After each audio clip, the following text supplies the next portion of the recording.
prepared yet. You need to try and pick off the units as. Look at the shields on the mark.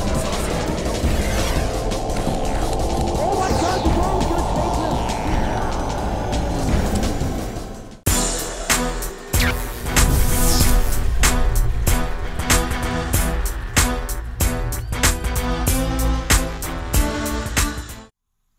Welcome once again, folks. We are back for game number 2 of this awesome winners round 1 match here out of IPL Season 2 between Rain KiWiKaKi, spawning as our red Protoss player at the top left-hand corner of Tal'Darim Altar. His opponent down here in the bottom right-hand corner is Imba FX Opens Strelok, spawning as our blue Terran player. Guys, this is Cat's Pajamas. And I am Pain User. Don't give me that look. I can't help it. So game 1. Great game. Yeah, absolutely. So impressive from Strelok. That was just absolutely amazing. I haven't seen play like that from him in quite a while. He's always been one of my favorite Terran players. All those Ukrainian Terran players, man. Him, you know, okay. We talk a lot about Sweden being a powerhouse of gaming and things like that. Well, oh yeah. I mean, Ukraine, it's like. It's different though. Sweden, there are so many more. There's so many of them. Sweden just has tons of top-level players in every game. Since the beginning of my history with gaming and esports, they have tons of amazing Quake players, amazing Counter-Strike players, amazing Brood War players. I mean, it just seems like there are a lot more gamers in Sweden than other countries. Sure. Ukraine has like this niche of all-stars from Brood War that carried over, and also a few Warcraft 3 that carried over, and they're just phenomenal RTS players. Oh, yeah, no, absolutely. White Raw, I got you right here. I got you right here. Oh, yeah. Yeah, no, I mean, yeah, so if we talk about, you know, possible WCG teams and things like that, wow, Ukraine going to be quite a force to contend with. Looks like KiWiKaKi going to make his way down, sending out the early scout, put that out on 9 as soon as he built the pylon, and we'll see how aggressive he actually wants to get. Can't be too happy with that last result. I mean, he got that Colossus out in time. You would have thought that he would have been happy with his unit composition versus what he was seeing out of Strelok, but he was never able to play his game. Strelok was just continually pressuring, continually being aggressive, continually denying economy over and over and over again, and it worked so beautifully. KiWiKaKi's got to change his strategy up. I'm really curious to see what he goes to. Well, I think one of the major factors was that so many Protoss players get those Stalkers out early, and they build up a Stalker sentry count. Stalkers are terrible against Marines. A lot of people don't think that. In really small numbers, Stalkers are fine. If it's like 1 Stalker against 3 Marines, yeah, you can micro. The Marines aren't attacking you the whole time. Yeah, exactly. You have tons of advantages. The Stalker's way quicker. But don't forget, you know, Stalkers do more damage against armored units, so they're not doing that much against regular units. Their DPS is really low. The DPS for the Marine is obviously extremely high, and in numbers, Marines are just devastating. So also factor in Stim, Combat Shield. Bingo. And Marines are just way better all around. So KiWiKaKi building up his Stalker force way too large there. The way he needs to counter this is he needs more Zealots, he needs more Sentries, and he needs quicker Colossus. If he does that, the Zealots are essentially there to just tank infinity Marine shots. I mean, it's absolutely ridiculous. Exactly, A Zealot can take like something like 33 Marine shots or something like that. Factor in Guardian Shield, it goes up to like 55. I mean, yeah, it's ridiculous. Zealots are just such amazing tanks against Marines. Yeah, they are. Couple that with Guardian Shield, throw some force fields into the mix, and allow the Zealots to get into a charge lot sentry army against a Bioforce or something like that with well-placed force fields, just it's done. It's just done. So KiWiKaKi is going for another 3-gate build. Decided to put up gas after Gateway this time around, so no ridiculously fast gas. Consequently, that means not a super strong Stalker army to start the game. Looks like he is moving into Sentries for the time being. Probably going to play that 3-gate expand build. Looks like an expansion already almost done for Strelok. And he is, let's see here, it looks like he did not. Oh, he actually just went straight into super fast stim.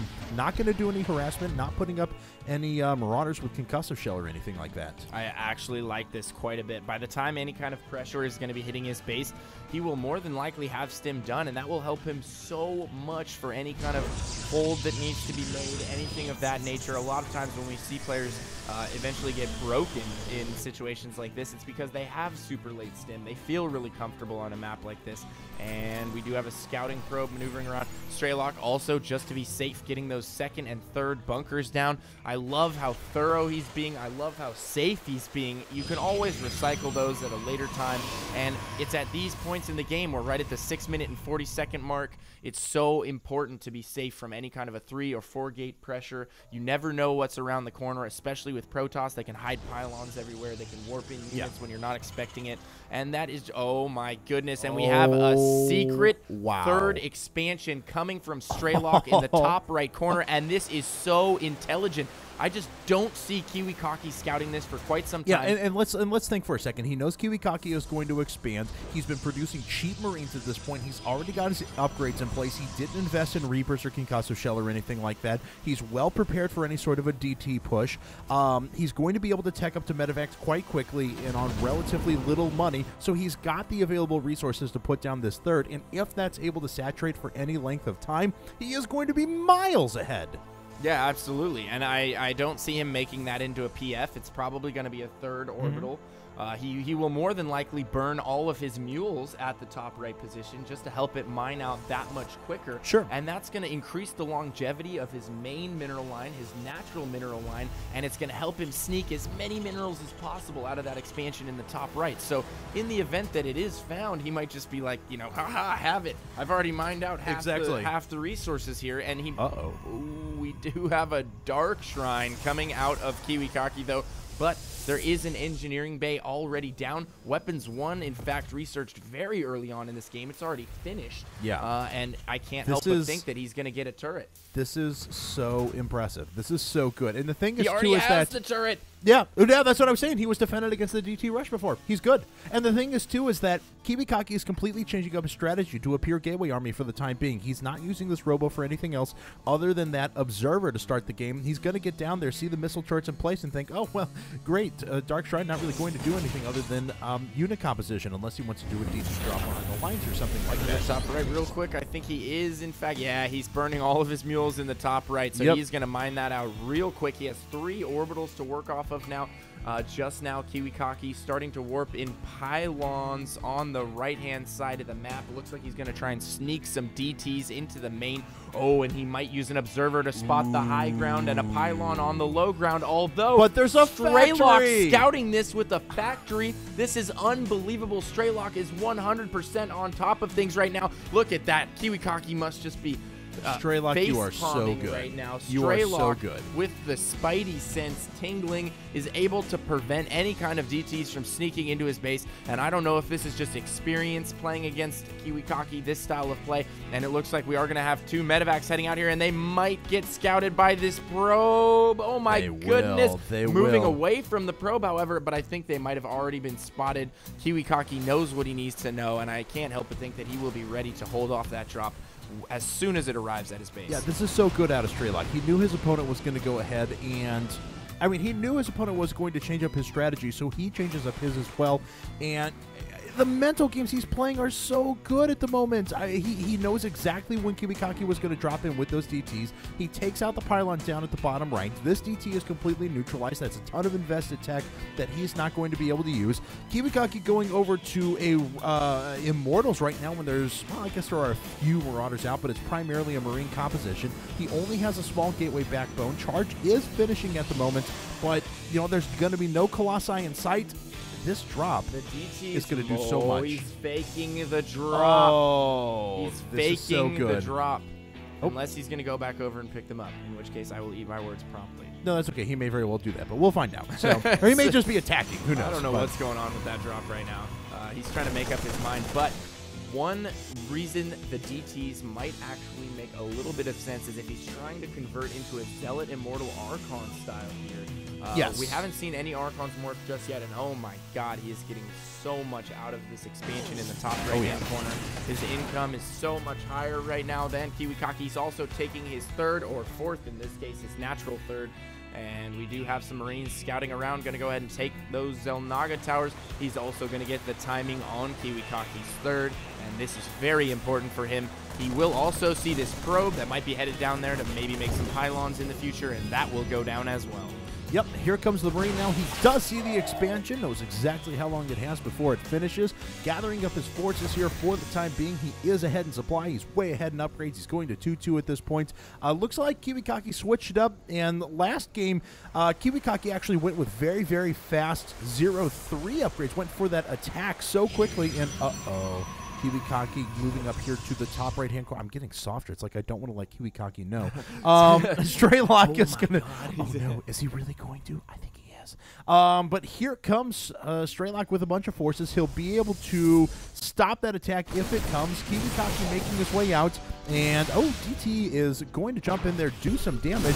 Nice Gan goes down, does pick off the DT. KiWiKaKi moving in with that charge lot army as fast as he can, and Strelok really doesn't have... This is actually going to work out great for him because he is ferrying to the high ground, and he will eventually intercept those 2 pylons that could possibly be used to warp units into his third. I think he might have enough here. And it looks like KiWiKaKi is mobilizing his entire army to the top right.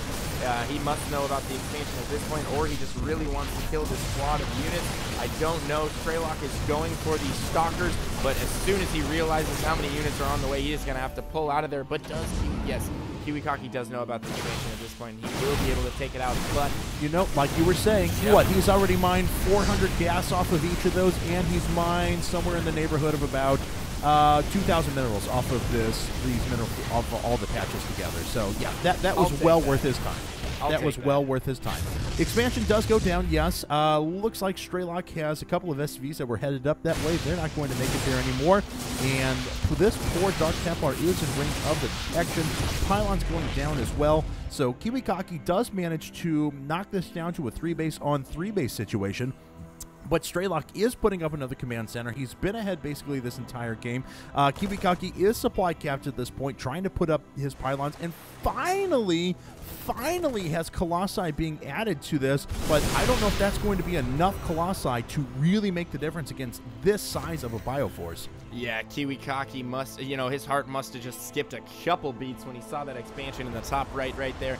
Oh my goodness, he is on 4 base. I am on 3. This is not what I expected. This is not what I wanted. And we do have ghosts in the mix now for Strelok. He is going to be able to utilize these ghosts. They have quite a bit of energy. I don't know if they quite have 2 EMPs, but there are a bunch of Immortals out for KiWiKaKi if the Sentries and Immortals can get hit with EMPs. And it looks like EMPs going off on a majority of the army, and the Zealots just getting absolutely cleaved.